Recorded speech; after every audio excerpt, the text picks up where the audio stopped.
Call me crazy, but I think I just saw a bunch of snowflakes fly through the air. This got really cold, yeah. Jesse is playing the game, find things Alyssa was using last. You know, there's a very small chance it's up in the trench. It's right there. Oh, yay. This is a real-time video, guys. While we have a little bit of downtime, we're playing cleanup and catch up. There are a handful of videos that we've had in the queue for 6 months to a year, things we've really wanted to talk about, but we simply haven't had the time. So we figure there's no time like the present to start creating a handful of these videos. Hold on, Jesse says we have to turn on the garage lighting. Does this mean I get to fire up the crock pot yet or not yet? Yeah, whenever you want, as long as food comes out the other end. I think these gas cans are gonna be an elephant gift. What is an elephant gift? That's something that you... Is it like a gag gift? No, it's not a gag gift. It's like something you give away because you don't want it. Oh. But it's a gift. Right. Just spent a lot of time and energy getting our gas can problem under control, and now I have gas can problems again, and I've got gasoline everywhere. And my sense of humor is very low for gas problems. I think we should create a perfume, and we'll just bottle gas up and we'll just sell it as off-grid perfume, because what they don't tell you about going off-grid is that you basically always smell like gasoline. So one of the most common questions and probably one of the most misunderstood topics around our timber frame and building our frame has been using green timbers and not drying the frame.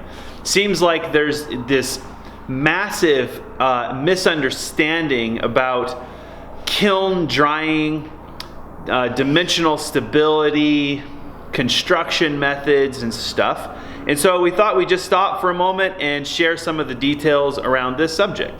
I think if you just stop and really think about the roots or the history of post and beam framing as we have the records, which people have passed on, and there are books and things that have kept this knowledge alive. Nobody had a way to dry a timber 500 years ago.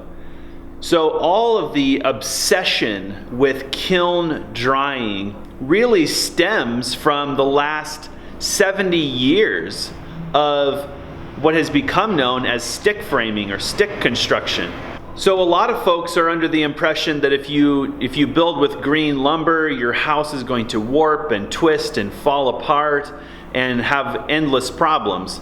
And there is some truth to the concern about dimensional stability. But if you think about it for a moment, some of the oldest living structures that are wooden are timber frames, posts and beams, and they're fine. And those frames were all built green. Why did people build green timber frames? Well, it really was a functional reality of construction. They didn't have modern kiln technology, so it wasn't even an option. Second of all, post and beam construction really had its roots in getting your construction materials from your land.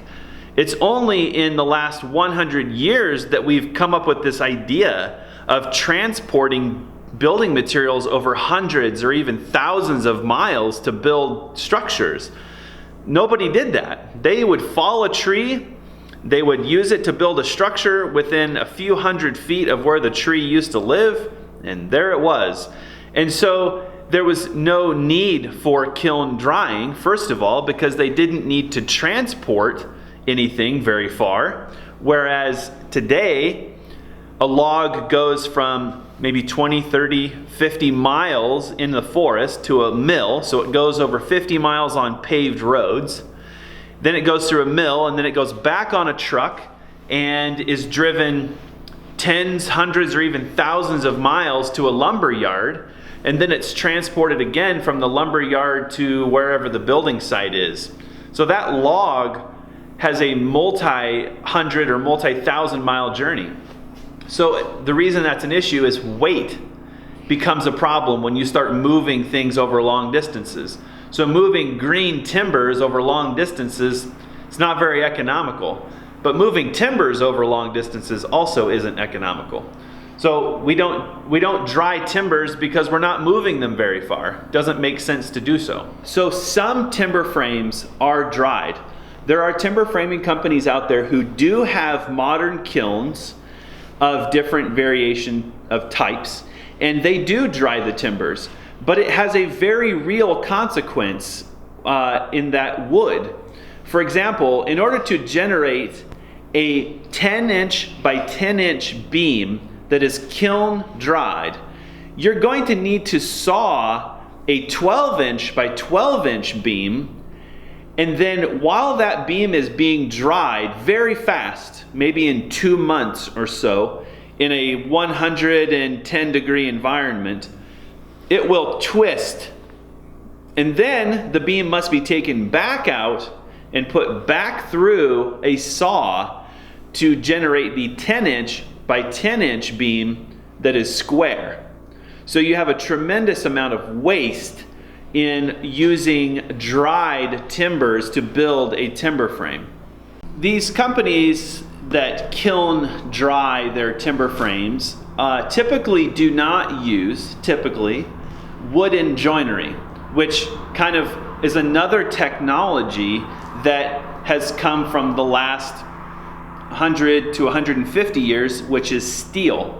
They're using almost exclusively steel bracketry that circumvents the need for wood joinery. So it doesn't matter if the timber is wet or dry, because the steel doesn't really have any bearing on the moisture content of the wood. Whereas when you cut joinery in a piece of wood the size of these timbers, green timber is much easier to work with. It's more forgiving, it's easier on your chisels, it's not nearly as abusive to the cutting edge, and it's more pleasurable to work with. So you can shave off very small amounts instead of ending up with a lot of splintering, which is a byproduct of drying the timber. So I want to just address a couple of things about kiln drying, because it seems like there's a really big misunderstanding about how kiln dried lumber works. For whatever reason, the general population seems to think that when you buy lumber from the lumberyard, it's dry. And anybody who's been around any amount of lumber knows that a unit of lumber is full of all kinds of junk. It is very rare to get stable lumber, especially for like dimensional lumber, structural lumber for framing, which is what we're all talking about here. We're not talking about cabinetry or furniture. We're talking about a structure. So when they take that wood and put it through a kiln, oftentimes the lumber is dried as a unit, which means it is completely banded together and placed in a kiln. And then it's heated to a pretty high temperature for a few days, or sometimes only a few hours, and then it is removed and it is put into transit. The theory is that the pieces of wood in the middle of the unit are wet because the kiln only dries the outside boards. That's just how drying works. If you stick a loaf of bread in the oven, the outside is going to cook faster than the inside, right? Why do we always check the inside to see if it's done? That's the last thing to cook. So a kiln is no different. The boards at the deepest center of a unit are not going to get dry. So they over dry the boards on the outside, and they under dry the boards on the inside. And in theory, in transit and in storage, the moisture content will even out among all the boards. Never works. Every single unit of lumber, you cut the bands, and usually the outermost boards will have cruck, bend, bow, wane, every problem you can conceive, because they've been subjected to extremely high temperatures and very rapid drying. Typically, the boards in the middle are very heavy compared to the outer boards. That's because they're not dry yet. So while they often are very straight and they look really good, as soon as they get hit with the sun, what do? They bend and twist and warp. So I just want to clear that up about kiln dried lumber.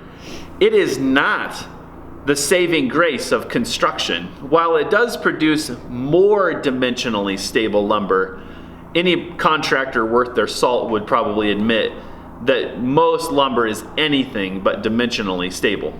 So we already know that this timber is going to move throughout its life. The moisture content can be anywhere from 25 to even 35%. And in its driest state, once it's in a structure, it might be closer to 20% or even less. So we know it's going to move. So how do we solve that problem?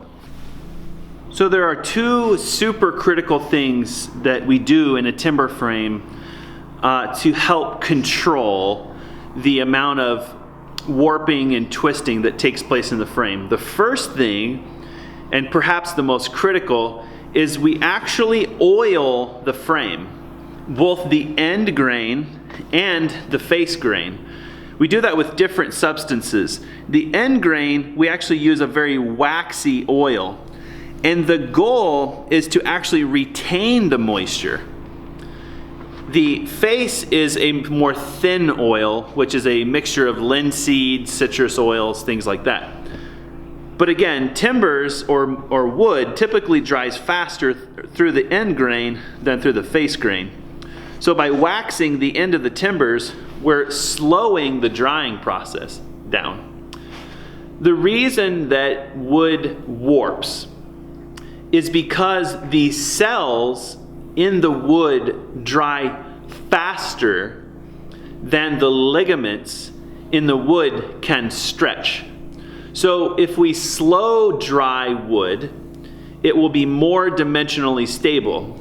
But if you heard me, slow dry sounds about counterproductive to our modern economy. Consumerism. Everybody wants everything now.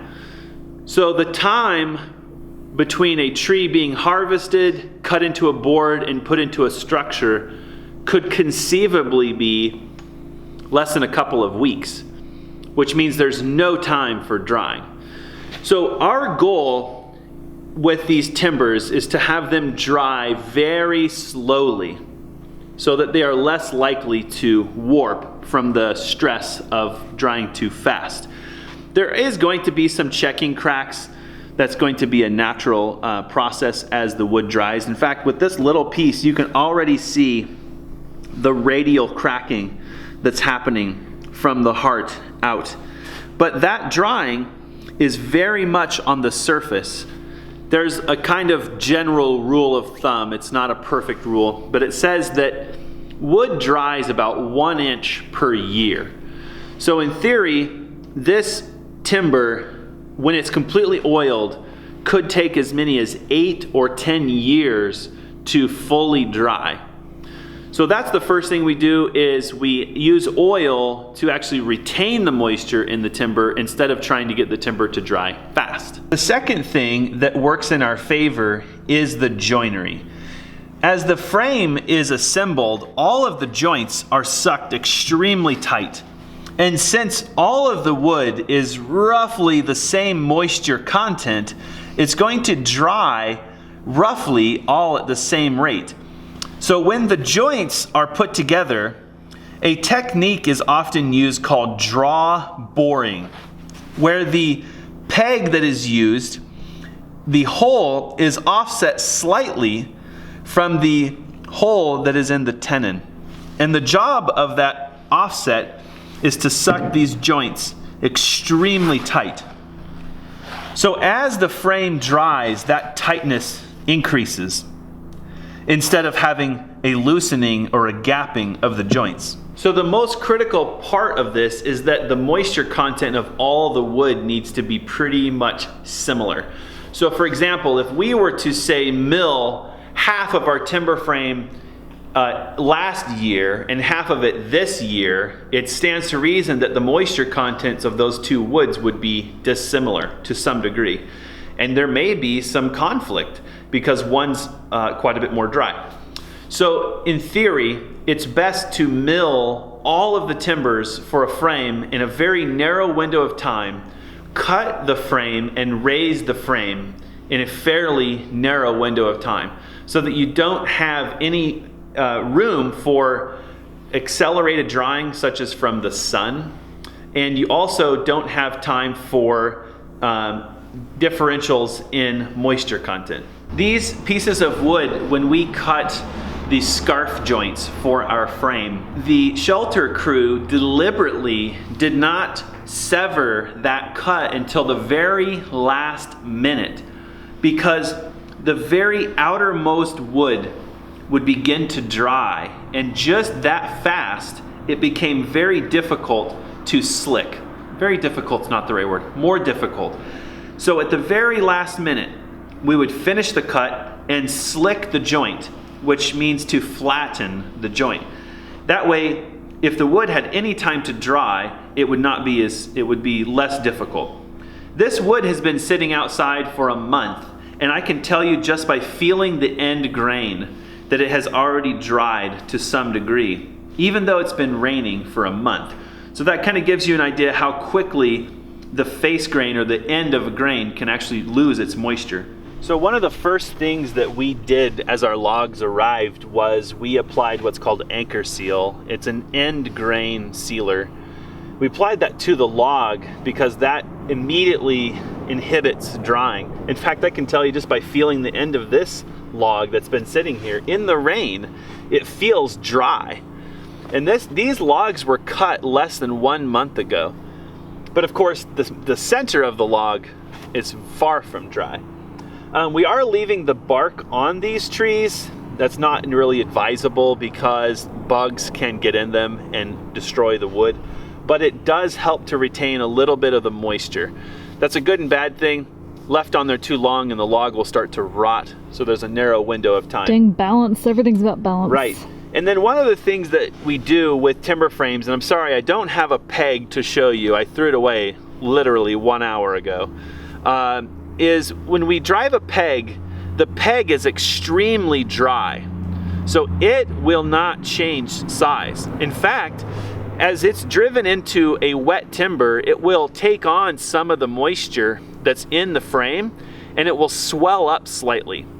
There was a couple of pegs on our frame that are on an exterior wall. And on the exterior wall, the pegs need to be driven flush with the timber so that we can put our structural panels on the outside. There was a couple of pegs that had not been driven in, so they were flush on the outside. I took the sledgehammer up there just 1 week later and tried to drive those pegs in, and they were not going to budge.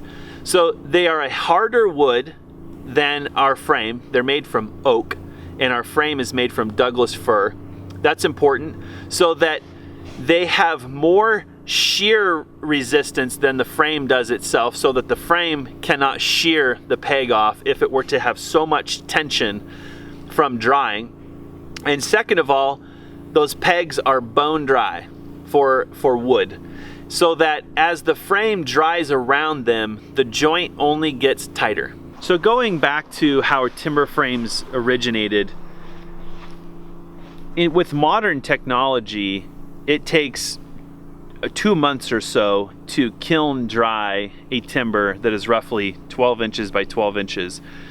And as mentioned earlier, it's going to warp and twist, so it will need to be sawn again. If you think about how timber frames originated, people needed a structure. They needed a barn or a house. And so they didn't have time to deal with drying.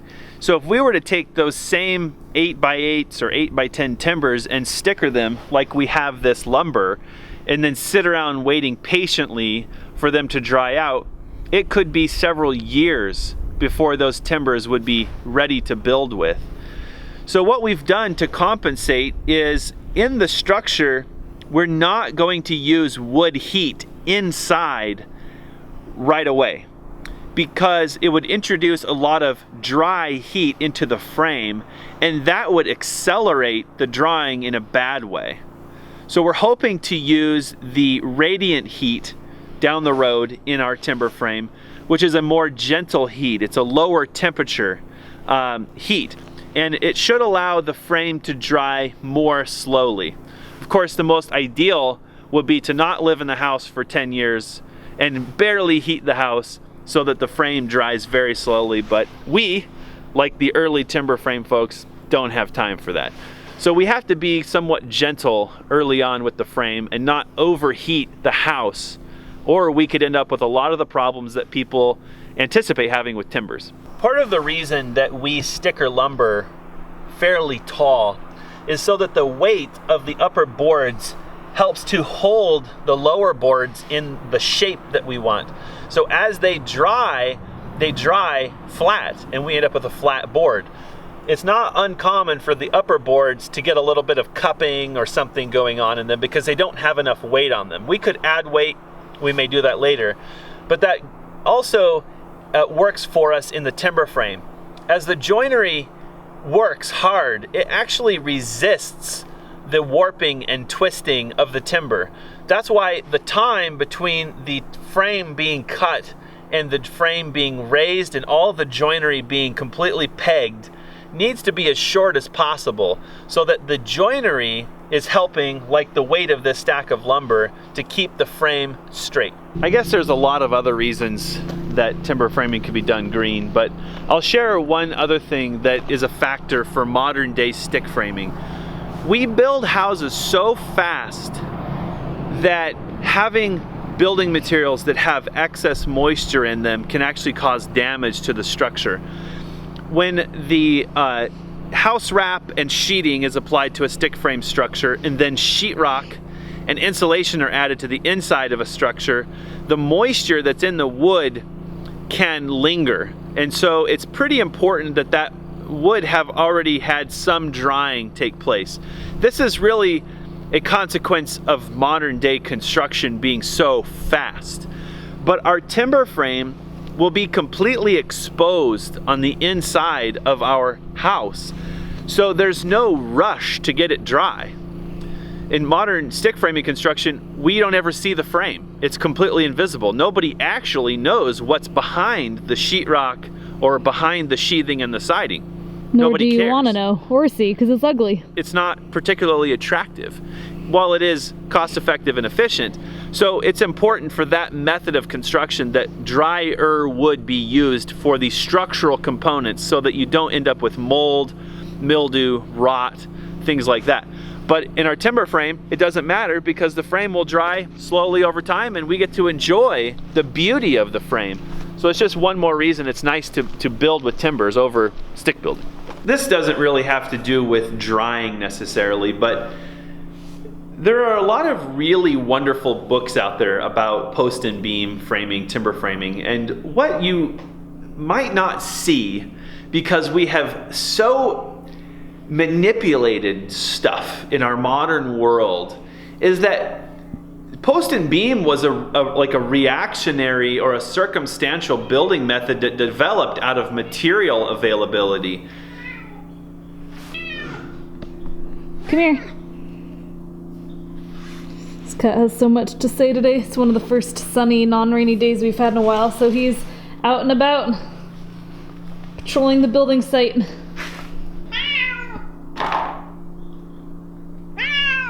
So in the past, people designed their house around the available material.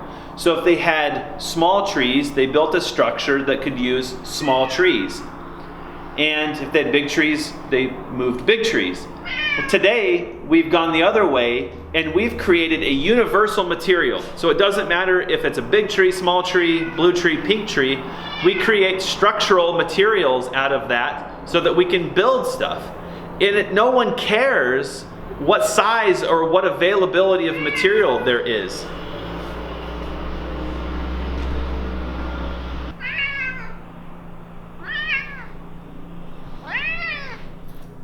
Bugaboo, Dad doesn't want you to rub on him. Dad's annoyed. I think he wants to play tape measure. Yeah.